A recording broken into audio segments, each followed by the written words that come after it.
Hi dear students, welcome back to Alexi Academy. ഈ ഒരു ലെക്ചറിൽ EST 120 basics of civil and mechanical engineering എന്ന് പറയുന്ന സബ്ജക്റ്റിലെ module number 1 second lecture video ആണ് ഡിസ്കസ് ചെയ്യുന്നത്. അപ്പോൾ ഈ ഒരു ലെക്ചർ വീഡിയോയിൽ various sub disciplines of civil എഞ്ചിനീയറിംഗിൽ വരുന്ന സബ് ഡിസിപ്ലിൻസ്, അതിൻ്റെ സബ് ബ്രാഞ്ചസ് എന്തൊക്കെയാണെന്നാണ് ഈ ഒരു വീഡിയോയിൽ ഡിസ്കസ് ചെയ്യുന്നത്. ഓക്കെ, അപ്പോൾ നമുക്ക് സ്റ്റാർട്ട് ചെയ്യാം. Disciplines of civil engineering, sub disciplines of civil engineering. Civil engineering is traditionally broken into several sub-disciplines, which includes structural engineering, geotechnical engineering, environmental engineering, water resource engineering, transportation engineering, construction engineering, and surveying. Okay, അപ്പോൾ എന്താണ് ഈ sub disciplines എന്ന് സിമ്പിളായിട്ട് ഞാൻ പറയാം. അതായത് ഇപ്പോൾ എൻ്റെ ഒരു കാര്യം പറഞ്ഞിട്ടുണ്ടെങ്കിൽ, ഞാൻ BTech സിവിൽ എഞ്ചിനീയറിംഗ് ആണ് പഠിച്ചത്, അല്ലേ? BTech ഏതാണെന്ന് ചോദിച്ചാൽ BTech സിവിൽ എഞ്ചിനീയറിംഗ് ആണ് ഞാൻ പഠിച്ചത്. അത് കഴിഞ്ഞ് ഞാൻ MTech എടുത്ത കോഴ്സ്, ഇപ്പോൾ സിവിൽ എഞ്ചിനീയറിംഗ് പഠിച്ച ഞാൻ MTech എടുത്ത കോഴ്സ് എന്ന് പറയുമ്പോൾ, അതായത് ഞാൻ ചെയ്ത സ്പെഷ്യലൈസേഷൻ, അപ്പോൾ ഞാൻ ചെയ്തേക്കുന്ന സ്പെഷ്യലൈസേഷൻ സ്ട്രക്ചറൽ എഞ്ചിനീയറിംഗ് ആണ്. ഓക്കെ, അപ്പോൾ നമ്മൾ ചെയ്യുന്ന സ്പെഷ്യലൈസേഷനാണ് അതിൻ്റെ ഈ സബ് ഡിസിപ്ലിൻസ് എന്ന് പറയുന്നത്. അപ്പോൾ ആക്ച്വലി സിവിൽ എഞ്ചിനീയറിങ്ങിന് ഈ കാണുന്ന 6 സബ് ഡിവിഷൻസ് അല്ല, 7 സബ് ഡിവിഷൻസ് മാത്രമല്ല, ഒരുപാട് സബ് ഡിവിഷൻസ് വരുന്നുണ്ട്. ഏകദേശം ഒരു 30+ സബ് ഡിവിഷൻസ് വരുന്നുണ്ട്. പക്ഷേ മെയിൻ സ്ട്രീമുകൾ, അതായത് മെയിൻ സ്പെഷ്യലൈസേഷനാണ് ഇതിൻ്റെ അകത്ത് structural engineering, Jio technical, environmental, water resource, transportation, construction, surveying എന്ന് പറയും. അതായത് ഒരുപാട് കാറ്റഗറി കോഴ്സുകൾ വരുന്നുണ്ട്. അപ്പോൾ സിമ്പിളായിട്ട് നിങ്ങൾക്ക് മനസ്സിലാക്കാൻ വേണ്ടിയിട്ട്, ഇപ്പോൾ സിവിൽ എഞ്ചിനീയറിംഗ് കഴിഞ്ഞ ഒരു സ്റ്റുഡൻറ്റ് അടുത്തത് MTechന് പോകുമ്പോൾ, ഹയർ സ്റ്റഡീസിന് പോകുമ്പോൾ എടുക്കുന്ന സ്പെഷ്യലൈസേഷൻ, അതിനെയാണ് നമുക്ക് സിമ്പിളായിട്ട് പറഞ്ഞിട്ടുണ്ടെങ്കിൽ ഈ സബ് ഡിസിപ്ലിൻ എന്ന് പറയുന്നത്. ഇപ്പോൾ ഇതിൻ്റെ അകത്ത് ഞാൻ എടുത്തേക്കുന്ന സ്ട്രക്ചറൽ എഞ്ചിനീയറിംഗ് ആണ്. അപ്പോൾ ആരെങ്കിലും ചോദിച്ചാൽ പറയും I M A civil engineering graduate specialised in structural engineering. ഇത് കഴിഞ്ഞിട്ട് MTech കഴിഞ്ഞിട്ട് നമ്മൾ പോകുന്നത് PhDക്കാണ്, അതായത് റിസർച്ചിനാണ്. അപ്പോൾ അവിടെ എന്തായിരിക്കും, ഈ സ്ട്രക്ചറൽ എഞ്ചിനീയറിംഗിലെ ഏതെങ്കിലും ഒരു ചെറിയ ടോപ്പിക്ക് ഞാൻ എടുത്തിട്ട് അതിനെ ബേസ് ചെയ്തിട്ട് ഡീറ്റെയിൽ റിസർച്ച് ആയിരിക്കും ചെയ്യുന്നത്. ഓക്കെ, അപ്പോൾ സിമ്പിളായിട്ട് സബ് ഡിസിപ്ലിൻ എന്താണെന്ന് വെച്ചിട്ടുണ്ടെങ്കിൽ ഇതിൻ്റെ അകത്ത് വരുന്ന സ്പെഷ്യലൈസേഷൻ എന്ന് പറയാം. ഇപ്പോൾ സിവിൽ എഞ്ചിനീയറിംഗ് പഠിക്കുമ്പോൾ നമ്മൾ ഈ പറയുന്ന എല്ലാ മെയിൻ കോഴ്സുകളും നമ്മൾ പഠിക്കുന്നുണ്ട്, ജസ്റ്റ് ഒരു സബ്ജക്റ്റായിട്ടായിരിക്കും പഠിക്കുന്നത്. ഇനി MTech സ്പെഷ്യലൈസേഷനിലേക്ക് പോകുമ്പോൾ നമ്മൾ കംപ്ലീറ്റ് 2 വർഷം 4 സെമസ്റ്ററിൽ ഈ ഒരു സ്ട്രക്ചർ എടുക്കുന്ന കുട്ടി സ്ട്രക്ചറൽ എഞ്ചിനീയറിങ്ങിനെ പറ്റി മാത്രമായിരിക്കും ഫുൾ പേപ്പറിലും പഠിക്കുന്നത്. ഓക്കെ, ഇപ്പോൾ ഒരു ഐഡിയ കിട്ടിയല്ലോ സബ് ഡിസിപ്ലിൻസ് എന്ന് പറയുമ്പോൾ എന്തായിരിക്കും എന്നുള്ളത്. അതായത് സിവിൽ എഞ്ചിനീയറിൻ്റെ ക്ലാസിഫിക്കേഷൻ, സിവിൽ എഞ്ചിനീയറിങ്ങിൻ്റെ അകത്ത് വരുന്ന സബ് ഡിവിഷൻസ് എന്തൊക്കെയാണ്. ഇനി ഇതിൻ്റെ അകത്ത് ഒരുപാട് സബ് ഡിവിഷൻ ഉണ്ട്. ഇപ്പോൾ സ്ട്രക്ചറൽ എഞ്ചിനീയറിംഗ് എടുത്തിട്ടുണ്ടെങ്കിൽ അതിനകത്ത് ഒരുപാട് സബ് ഡിവിഷൻ ഉണ്ട്. അതായത് pure structural engineering, computer aided structural engineering, structural engineering വിത്ത് കൺസ്ട്രക്ഷൻ മാനേജ്മെൻറ്റ്, അങ്ങനെ ഒരുപാട് ക്ലാസിഫിക്കേഷൻ ഇതിൻ്റെ അകത്ത് പിന്നീടും വരുന്നുണ്ട്. അപ്പോൾ അതൊന്നും വേണ്ട, നമുക്ക് ബേസിക് സിവിലിന് പഠിച്ചിരിക്കാനായിട്ട്, അറിഞ്ഞിരിക്കാനായിട്ട് ഇത്രയും കാര്യങ്ങൾ ഓർത്തിരിക്കുക. അപ്പോൾ ആരെങ്കിലും ഇനി ചോദിച്ചു കഴിഞ്ഞാൽ സിവിൽ എഞ്ചിനീയറിംഗ് കഴിഞ്ഞിട്ട് MTechന് നമുക്ക് ഏതൊക്കെ എടുക്കാമെന്ന് കഴിഞ്ഞാൽ നിങ്ങൾക്ക് ധൈര്യമായിട്ട് പറയാം, സ്ട്രക്ചറലുണ്ട്, ജിയോ ടെക്നിക്കലുണ്ട്, എൻവയറമെൻറ്റലുണ്ട്, വാട്ടർ റിസോഴ്സ് ഉണ്ട്, ട്രാൻസ്പോർട്ടേഷൻ ഉണ്ട്, കൺസ്ട്രക്ഷൻ എഞ്ചിനീയറിംഗ് ഉണ്ട്, സർവേയിങ് ഉണ്ട്. ഇത് കൂടാതെയും കോഴ്സുകളുണ്ട്. ഇതാണ് കോർ ഫീൽഡുകൾ. ഓക്കെ, ഇപ്പോൾ major disciplines of civil engineering. As A wide branch of engineering, civil engineering has various disciplines.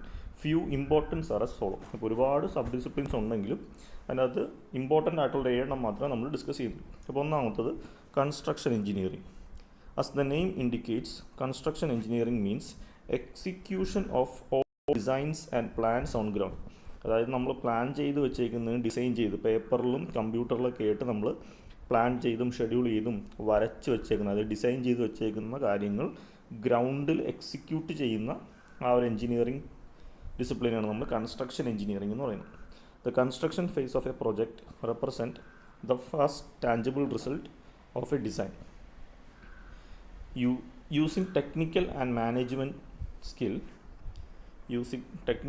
management skill, construction engineers turn designs into reality on time and with available resource. Okay, അപ്പോൾ construction എഞ്ചിനീയറിങ്ങിൽ ആ ഒരു site എഞ്ചിനീയറിൻ്റെ technical and management skill, അപ്പോൾ ഇപ്പോൾ സിമ്പിളായിട്ട് construction engineering field എന്ന് പറഞ്ഞാൽ എന്താണെന്ന് വെച്ച് കഴിഞ്ഞാൽ ഒരു സൈറ്റ് എഞ്ചിനീയറിംഗ് ജോബാണ് വരുന്നത്. അതായത് ഓൺ സൈറ്റിൽ കൺസ്ട്രക്ഷൻ നടക്കുമ്പോൾ അത് സൂപ്പർവൈസ് ചെയ്യുന്ന സിവിൽ എഞ്ചിനീയർ, നമ്മൾ സൈറ്റ് സൂപ്പർവൈസർ എന്നും സൈറ്റ് എഞ്ചിനീയർ എന്നൊക്കെ പറഞ്ഞൊക്കെ ഈ ഒരു കാറ്റഗറി ഓഫ് എഞ്ചിനീയേഴ്സിനെ വിളിക്കാറുണ്ട്. അപ്പോൾ ഈ ഒരു നിൽക്കുന്ന സൈറ്റ് എഞ്ചിനീയറിൻ്റെ ടെക്നിക്കൽ അതേപോലെ വർക്കേഴ്സിനെ മാനേജ് ചെയ്യാനുള്ള സ്കില്ലായിരിക്കും ഈ ഒരു സൈറ്റിൽ വർക്ക് എഫിഷ്യൻ്റായിട്ട് നടക്കാനായിട്ട് ഏറ്റവും ഇമ്പോർട്ടൻ്റ് ആയിട്ട് വേണ്ടത്. Okay, they apply their knowledge of construction methods and equipments along with the principle of financing, planning and managing to turn the designs of other engineers into successful facilities. അപ്പോൾ ഈ site engineers അവരുടെ knowledge of construction method, പല ടൈപ്പിലുള്ള construction methods, അവിടെ use ചെയ്യുന്ന എക്യുപ്മെൻസിൻ്റെ knowledge, പിന്നെ അതുപോലെ തന്നെ കുറച്ച് ഫിനാൻസിങ്, പ്ലാനിങ്, മാനേജിങ്, ഈ ടെക്നിക്സൊക്കെ വെച്ചിട്ടാണ് മറ്റ് എൻജിനീയേഴ്സ്, അതായത് സ്ട്രക്ചറൽ എൻജിനീയേഴ്സൊക്കെ ഡിസൈൻ ചെയ്ത് വെച്ചേക്കുന്ന ആ ഒരു പ്ലാൻ, അല്ലെങ്കിൽ നമ്മൾ ഡിസൈൻ ചെയ്യാന്ന് പറയുമ്പോൾ നമ്മൾ ഓഫീസ് വർക്കിൽ അവർ വരച്ച് വെച്ചേക്കുന്ന ആ ഒരു ഡിസൈൻ പ്ലാൻ, എലിവേഷൻ, അതിനെയൊക്കെ സൈറ്റിൽ സക്സസ്ഫുള്ളി നമ്മൾ കൺസ്ട്രക്റ്റ് ചെയ്യുന്നത്. ഓക്കെ, അപ്പോൾ ഇതിൻ്റെ ഒരു എക്സാമ്പിൾ എന്ന് പറഞ്ഞാൽ ഓർത്തിരിക്കാനുള്ള എളുപ്പ വഴി, കൺസ്ട്രക്ഷൻ എഞ്ചിനീയർ എന്ന് പറയുമ്പോൾ ഒരു സൈറ്റ് എഞ്ചിനീയറോ സൈറ്റ് സൂപ്പർവൈസറോ ഒക്കെ ആയിരിക്കും വരുന്നത്. ഓൺ സൈറ്റിൽ, ആക്ച്വൽ സൈറ്റിൽ വർക്ക് എക്സിക്യൂട്ട് ചെയ്യുന്നതും അത് മോണിറ്റർ ചെയ്യുന്നതും അതിനെ മെയിൻറ്റെയിൻ ചെയ്ത് പോകുന്നതും വർക്കേഴ്സിനെ മാനേജ് ചെയ്യുന്നതൊക്കെ ഈ ഒരു കൺസ്ട്രക്ഷൻ എഞ്ചിനീയറിങ്ങിൻ്റെ കീഴിൽ വരുന്ന സൈറ്റ് എഞ്ചിനീയേഴ്സ് ആയിരിക്കും. ഓക്കെ, അപ്പോൾ അവർക്ക് ഏറ്റവും ഇമ്പോർട്ടൻ്റ് ആയിട്ട് വേണ്ട സ്കില്ലെന്നൊക്കെ പറഞ്ഞാൽ വർക്കിനെ പറ്റിയുള്ള ടെക്നിക്കൽ സ്കില്ല്, യൂസ് ചെയ്യുന്ന മെഷീനറിയെ പറ്റിയിട്ടുള്ള സ്കില്ല്, വർക്കേഴ്സിനെ മാനേജ് ചെയ്യാനുള്ള സ്കില്ല്, അതേപോലെ കുറച്ച് ഫിനാൻസിങ്ങും എന്ന് വെച്ചാൽ കോസ്റ്റ് കുറച്ച് കാര്യങ്ങൾ ചെയ്യാനും, അതേപോലെ ഓരോ വർക്ക് ആദ്യം ഏത് ചെയ്യണം രണ്ടാമത് ഏത് ചെയ്യണം എന്നുള്ള രീതിയിൽ പ്ലാൻ ചെയ്യാനുള്ള കേപ്പബിലിറ്റീസൊക്കെ ഉണ്ടായിരിക്കണം. അടുത്തത് രണ്ടാമത്തെ sub division structural engineering. Structural engineering deals with design of structures that support their own weight and the loads they carry and that resist extreme forces from wind, earthquake, bombing, temperature and others. അപ്പോൾ structural engineers ചെയ്യുന്നത് എന്താണെന്ന് വെച്ച് കഴിഞ്ഞാൽ ദേ actually design the structure. Design ചെയ്യുക എന്ന് പറയുമ്പോഴത്തേക്കും build ചെയ്യുക എന്നുള്ള അല്ല അർത്ഥം. ബിൽഡിങ് അല്ലെങ്കിൽ കൺസ്ട്രക്ഷൻ വേറെ, സ്ട്രക്ചറൽ വർക്ക് വേറെ. സ്ട്രക്ചറൽ എഞ്ചിനീയേഴ്സാണ് ആക്ച്വലി ആ ബിൽഡിങ്ങിന് ഡിസൈൻ ചെയ്യുന്നത്. ഇതിനൊക്കെ ഡിസൈൻ ചെയ്യണം. നമ്മൾ പണിഞ്ഞു വെക്കുന്ന ബിൽഡിങ്ങിന് അതിൻ്റെ സ്വന്തമായിട്ടുള്ള വെയിറ്റ് ഉണ്ടാവും അല്ലേ. കോൺക്രീറ്റ് സ്ട്രക്ചറാണ്, അതിനകത്ത് ബ്രിക്കും വുഡും സ്റ്റീലും ഒക്കെ ഉണ്ട്. അപ്പോൾ അതിൻ്റെ തന്നെ വെയിറ്റ് ഹോൾഡ് ചെയ്യണം. അതേപോലെ ആ ബിൽഡിങ്ങിൽ വരുന്ന മറ്റ് ലോഡ്സ് ക്യാരി ചെയ്യണം. ഇത് പോരാത്തെ എന്താണ്, നമ്മുടെ നാച്ചുറൽ ഫോഴ്സസ് ആയിട്ടുള്ള വിൻഡിനെ റെസിസ്റ്റ് ചെയ്യണം, എർത്ത് ഉണ്ടായാൽ റെസിസ്റ്റ് ചെയ്യണം, അവിടെ എവിടെയെങ്കിലും ബോംബിങ് ഉണ്ടായാൽ ബോംബിങ് വേവ്സിനെ റെസിസ്റ്റ് ചെയ്യണം, പിന്നെ നോർമലായിട്ടുള്ള ടെമ്പറേച്ചർ ചേഞ്ചിനെ റെസിസ്റ്റ് ചെയ്യണം ആൻഡ് അതേഴ്സ്. മറ്റേതെങ്കിലും നാച്ചുറൽ ഫോഴ്സ് ഉണ്ടെങ്കിൽ അതിനെ റെസിസ്റ്റ് ചെയ്യാൻ പാകത്തിന് ഒരു സേഫ് ബിൽഡിംഗ് ഡിസൈൻ ചെയ്യുന്നത് സ്ട്രക്ചറൽ എഞ്ചിനീയേഴ്സാണ്. ഇപ്പോൾ ഡിസൈനിങ് എന്ന് വെച്ചാൽ എന്താണെന്ന് വെച്ചിട്ടുണ്ടെങ്കിൽ ആക്ച്വലി ഒരു ബിൽഡിംഗ് എടുത്തിട്ടുണ്ടെങ്കിൽ അതിൻ്റേതായിട്ട് ലോഡ് ക്യാരി ചെയ്യുന്ന മെമ്പേഴ്സ്, അതിനാണ് നമ്മൾ സ്ട്രക്ചറൽ മെമ്പേഴ്സ് എന്ന് പറയും. അപ്പോൾ സ്ട്രക്ചറൽ മെമ്പേഴ്സായിട്ട് വരുന്നത് ഈ വെർട്ടിക്കൽ കമ്പോണൻ്റ് ഉണ്ടോ, ഈ ഒരു വെർട്ടിക്കൽ കമ്പോണൻറ്റ്,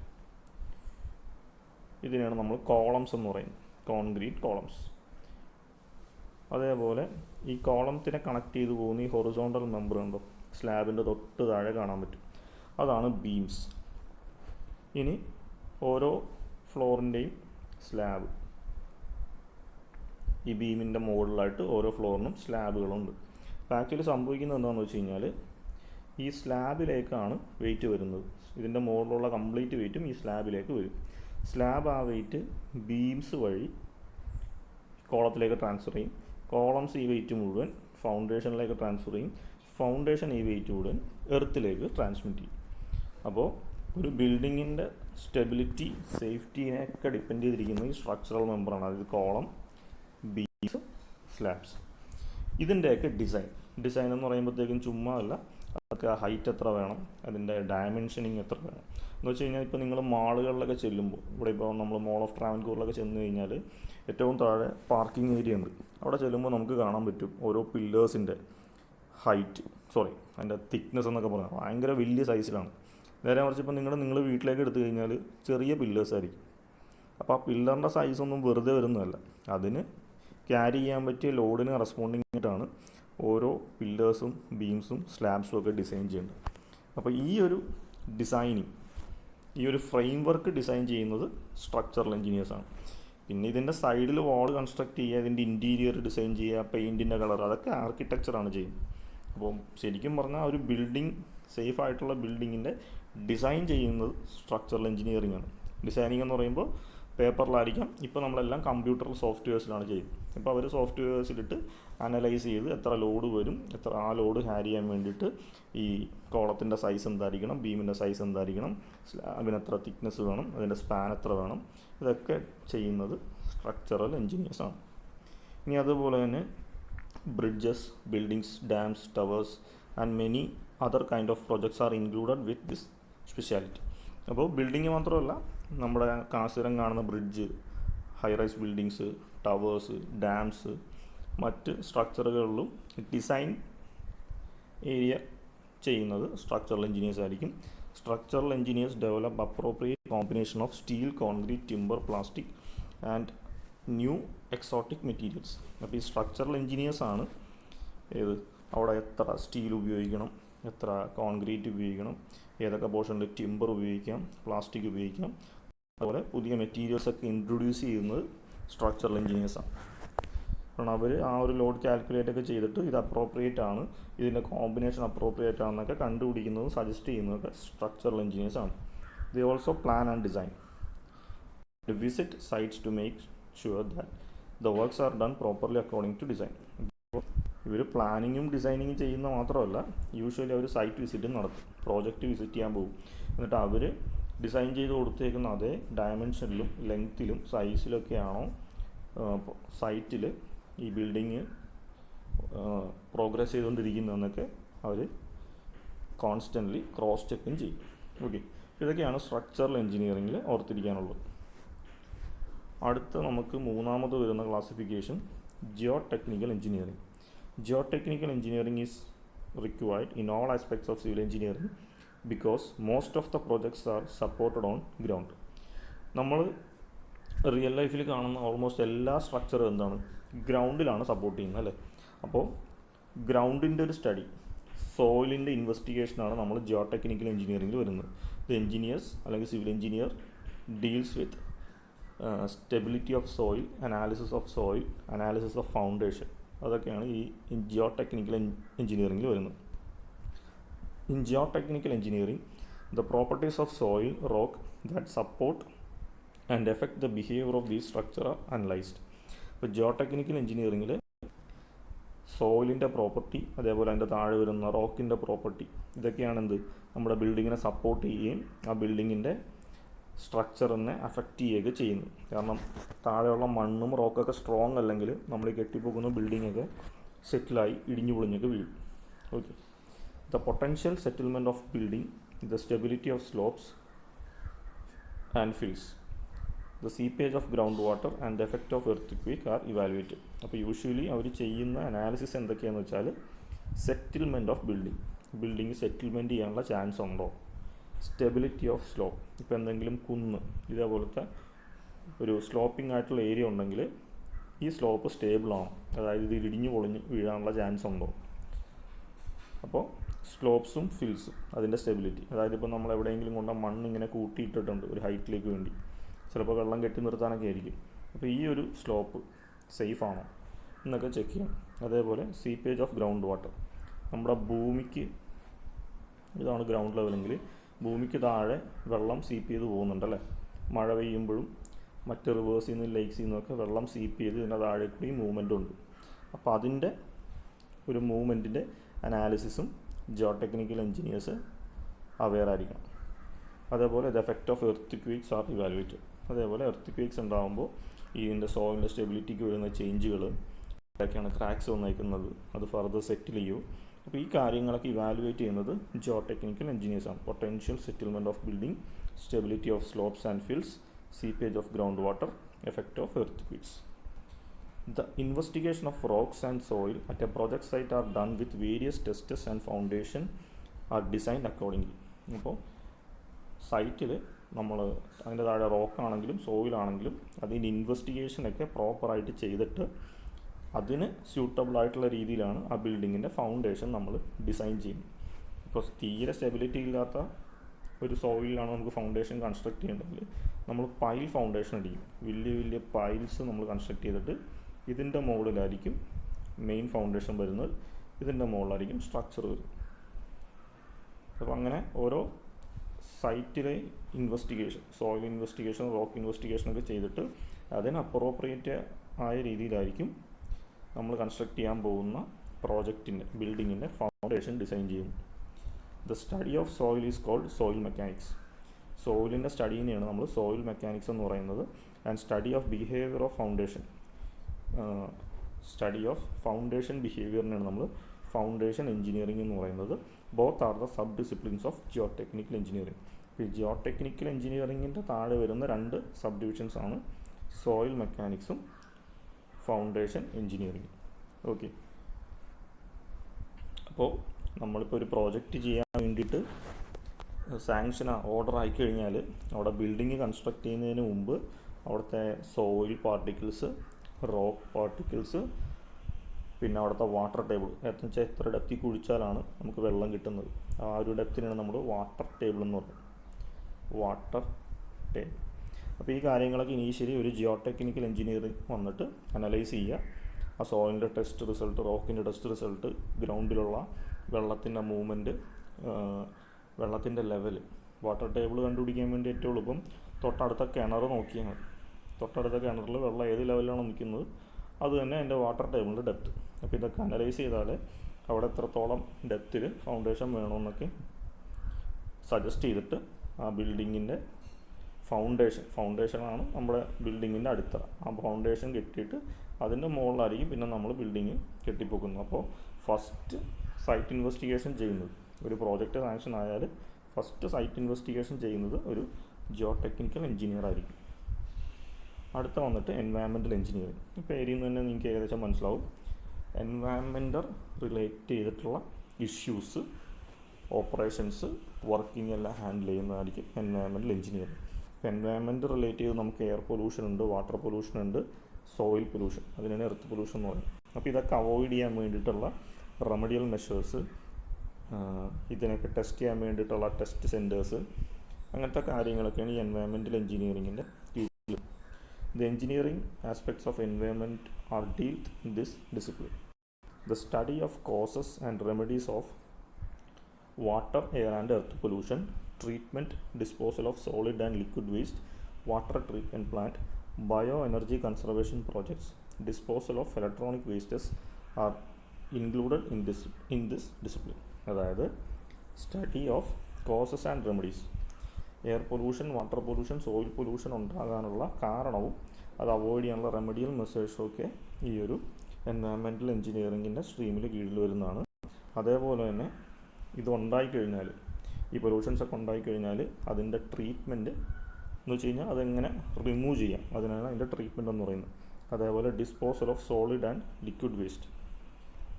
നമുക്കുണ്ടാകുന്ന രണ്ട് ടൈപ്പ് വേസ്റ്റാണുള്ളത്. സോളിഡ് വേസ്റ്റ് എന്ന് വെച്ചിട്ടുണ്ടെങ്കിൽ നമുക്ക് കട്ടിയുള്ള വേസ്റ്റുകൾ, ഫുഡ് വേസ്റ്റൊക്കെ സോളിഡ് വേസ്റ്റാണ്. ലിക്വിഡ് വേസ്റ്റ് എന്ന് വെച്ചിട്ടുണ്ടെങ്കിൽ ഫാക്ടറീസിൽ നിന്നൊക്കെ വരുന്ന വേസ്റ്റ് ആയിട്ടുള്ള വെള്ളം, നമ്മൾ ഡെയിലി പർപ്പസിന് യൂസ് ചെയ്ത് കളയുന്ന വെള്ളം, ഇതൊക്കെയാണ് സോളിഡ് ആൻഡ് ലിക്വിഡ് വേസ്റ്റ്. അപ്പോൾ അതൊക്കെ പ്രോപ്പറായിട്ട് എങ്ങനെ ഡിസ്പോസ് ചെയ്ത് കളയാം. Waste water treatment. അപ്പോൾ ഇതുപോലെ കിട്ടുന്ന വേസ്റ്റ് വാട്ടർ, നമ്മൾ ഡെയിലി പർപ്പസിന് ഉപയോഗിക്കുന്ന വെള്ളങ്ങൾ, ഫാക്ടറീസിൽ നിന്നുണ്ടാകുന്ന ലിക്വിഡ് വേസ്റ്റ്, ഇതൊക്കെ നമുക്ക് ട്രീറ്റ്മെൻറ്റ് പ്ലാന്റ്സ് വെച്ചിട്ട് നല്ല വെള്ളമാക്കി കൺവേർട്ട് ചെയ്തെടുക്കാൻ പറ്റും. അതേപോലെ ഇപ്പോൾ നമുക്ക് ഹൗസ് ഹോൾഡ് പർപ്പസിനൊക്കെ ആയിട്ട് ആവശ്യമായിട്ടുള്ള വെള്ളം പ്യൂരിഫൈ ചെയ്യുന്നതൊക്കെ ഈ വാട്ടർ ട്രീറ്റ്മെൻറ്റ് പ്ലാന്റിലായിരിക്കും. ബയോ എനർജി കൺസർവേഷൻ പ്രോജക്റ്റ്, അതേപോലെ ഡിസ്പോസൽ ഓഫ് ഇലക്ട്രോണിക്. ഇപ്പോൾ ഒരുപാട് ഇലക്ട്രോണിക് എക്യുപ്മെൻറ്റ്സ് നമ്മളെല്ലാവരും യൂസ് ചെയ്യുന്നുണ്ട് അല്ലേ. ഈ വേസ്റ്റുകളൊക്കെ ഡിസ്പോസ് ചെയ്യാനുള്ള മെത്തേഡ്സ്, ഇതെല്ലാം നമുക്ക് എൻവയറമെൻ്റൽ എഞ്ചിനീയറിംഗ് എന്ന് പറയുന്ന സ്ട്രീമിലായിരിക്കും പഠിക്കേണ്ടത്. The skill of environmental engineers have become increasingly important as we protect our fragile environment. അതായത് നമുക്ക് നമ്മുടെ റിസോഴ്സുകളെ, നമ്മുടെ ചുറ്റുമുള്ള നാച്ചുറൽ റിസോഴ്സുകളെ ഇതേപോലെ തന്നെ ഭാവിയിലേക്ക് ഡിപ്ലീറ്റ് ചെയ്യാതെ കൊണ്ടുപോകണമെന്നുണ്ടെങ്കിൽ എൻവയറമെൻ്റൽ എഞ്ചിനീയേഴ്സിൻ്റെ റോള് അല്ലെങ്കിൽ സ്കില്ല് വളരെ എസെൻഷ്യലാണ്. The environmental engineers translate physical, chemical and biological processes into systems to destroy toxic substance, remove pollutants from water, reduce non-hazardous solid waste volumes, eliminate contaminants from air and develop groundwater supplies. Popular branches in this are water supply engineering, sanitary engineering. Okay. അപ്പോൾ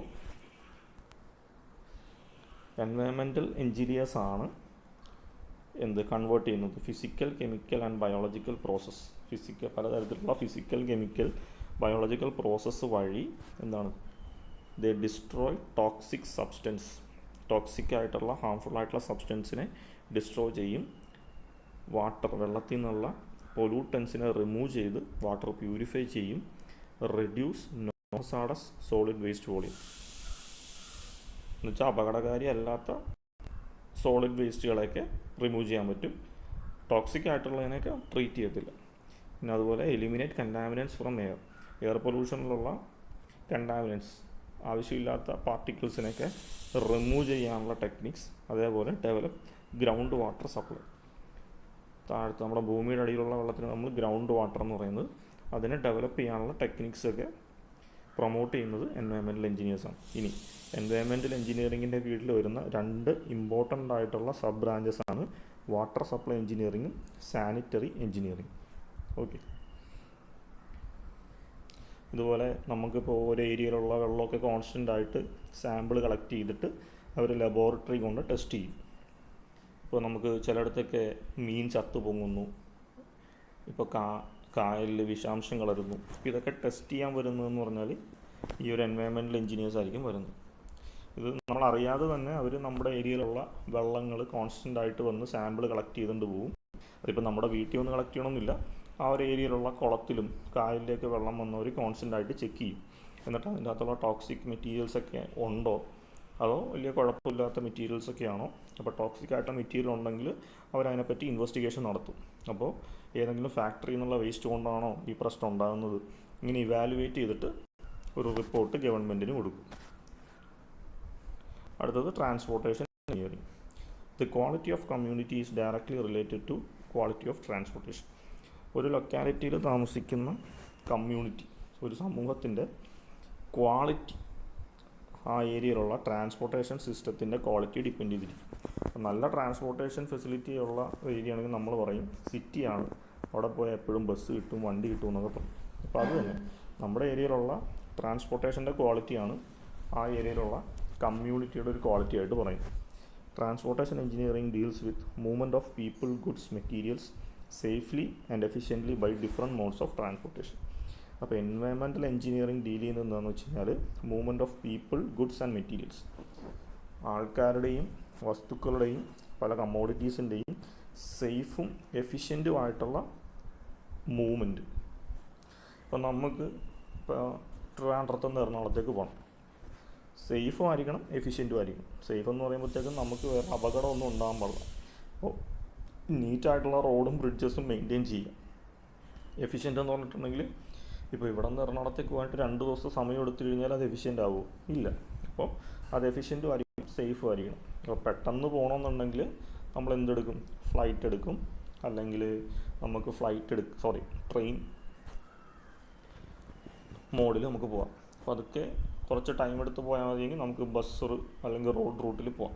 അപ്പോൾ ആ രീതിയിൽ സേഫും എഫിഷ്യൻറ്റുമായിട്ട് ഈ പറഞ്ഞ സാധനങ്ങളും മനുഷ്യരെയൊക്കെ ഇങ്ങോട്ടൊക്കെ മൂവ്മെൻറ്റിന് help ചെയ്യുന്നത് transportation എഞ്ചിനീയറിങ്ങിൻ്റെ കീഴിൽ വരുന്നതാണ്. It includes design, construction and maintenance of all types of transportation facility. അപ്പോൾ ട്രാൻസ്പോർട്ടേഷൻ എഞ്ചിനീയറിങ്ങിൽ വരുന്നത് design, construction and maintenance, transportation ഫെസിലിറ്റിക്ക് വേണ്ടിയിട്ടുള്ള ഡിസൈൻ, കൺസ്ട്രക്ഷൻ ആൻഡ് മെയിൻ്റെനൻസ്. എന്തിൻ്റെയൊക്കെ? അതിൻ്റെ അകത്ത് വരുന്നത് എയർപോർട്ട് വരും, ഹൈവേസ് വരും, റോഡ് വേസ് വരും, പോർട്ടുകൾ, ഹാർബേഴ്സൊക്കെ വരും. An important part of transportation engineering is upgrading our transportation capability by improving traffic controls and mass transit system. അപ്പോൾ ട്രാൻസ്പോർട്ടേഷൻ എഞ്ചിനീയറിങ്ങിൻ്റെ ഏറ്റവും വലിയൊരു ഇമ്പോർട്ടൻറ്റ് റോള് അല്ലെങ്കിൽ പാർട്ട് എന്ന് പറഞ്ഞാൽ ജനങ്ങളുടെ ട്രാൻസ്പോർട്ടേഷൻ ഫെസിലിറ്റി അപ്ഗ്രേഡ് ചെയ്യുക. അത് അവരെങ്ങനെയാണ് ചെയ്യുന്നത്? ട്രാഫിക് കൺട്രോൾ സിസ്റ്റം, ട്രാഫിക് ലൈറ്റുകൾ, ഹാർബറുകൾ, ബസ് സ്റ്റാൻഡുകൾ, പോർട്ടുകൾ അതൊക്കെ ഇമ്പ്രൂവ് ചെയ്യുക. അങ്ങനെ ആ ഒരു ട്രാൻസ്പോർട്ടേഷൻ സിസ്റ്റം അപ്ഗ്രേഡ് ചെയ്യുക എന്നുള്ളതാണ് അവരുടെ ഇമ്പോർട്ടൻ്റ് ആയിട്ടുള്ള role. For that they introduce high speed trains, people movers, other intermodal transportation methods. Traffic engineering is the subdiscipline of transportation engineering. അപ്പോൾ ട്രാൻസ്പോർട്ടേഷൻ എഞ്ചിനീയറിങ്ങിൻ്റെ കീഴിൽ വരുന്ന സബ് ഡിസിപ്ലിനിലൊന്നാണ് ട്രാഫിക് എഞ്ചിനീയറിംഗ്. ഈ ഏരിയ എല്ലാം വരും. ട്രാൻസ്പോർട്ടേഷൻ എഞ്ചിനീയറിങ്ങിൽ വരുന്ന ഡോൺ ഹൈവേയുടെ ഡിസൈൻ, അതിൻ്റെ മെയിൻ്റനൻസ്, അതിൻ്റെ കൺസ്ട്രക്ഷൻ, റെയിൽവേസിൻ്റെ ഇത്, എയർവേസ് എന്ന് പറയുമ്പോൾ എയർപോർട്ടിൻ്റെ ഡിസൈൻ, അതിൻ്റെ റൺവേ ഡിസൈൻ, പിന്നെ വാട്ടർ വേ എന്ന് പറയുമ്പോൾ ഹാർബർ ഡിസൈൻ. അതേപോലെ ഇപ്പോൾ നമുക്ക് സ്പേസിലുണ്ട് ട്രാൻസ്പോർട്ടേഷൻ എഞ്ചിനീയേഴ്സിൻ്റെ റോൾ. അതുപോലെ തന്നെയാണ് പൈപ്പ് ലൈൻ ഡിസൈൻ. നമുക്ക് വെള്ളം പോകാനുള്ള, വേസ്റ്റ് വാട്ടേഴ്സ് പോകാനുള്ള പൈപ്പ് ലൈൻസ്, അതിൻ്റെയൊക്കെ ഡിസൈൻ. അടുത്തത് water resource engineering. Water is essential to our life. Water resource engineering deals with physical control of water. അപ്പോൾ വാട്ടറിൻ്റെ ഫിസിക്കൽ കൺട്രോളിനാണ് നമ്മൾ വാട്ടർ റിസോഴ്സ് എഞ്ചിനീയറിംഗിൽ പറയുന്നത്. This involves the use of hydraulic principles to analyse, design various water retaining structures like dams, canals, weirs, navigational waterways, flood control systems, structures etcetera. അപ്പോൾ water resource engineering involve ചെയ്യുന്ന കാര്യങ്ങൾ hydraulic principle. Hydraulic എന്ന് പറയുന്ന വാക്ക് തന്നെ something related to water.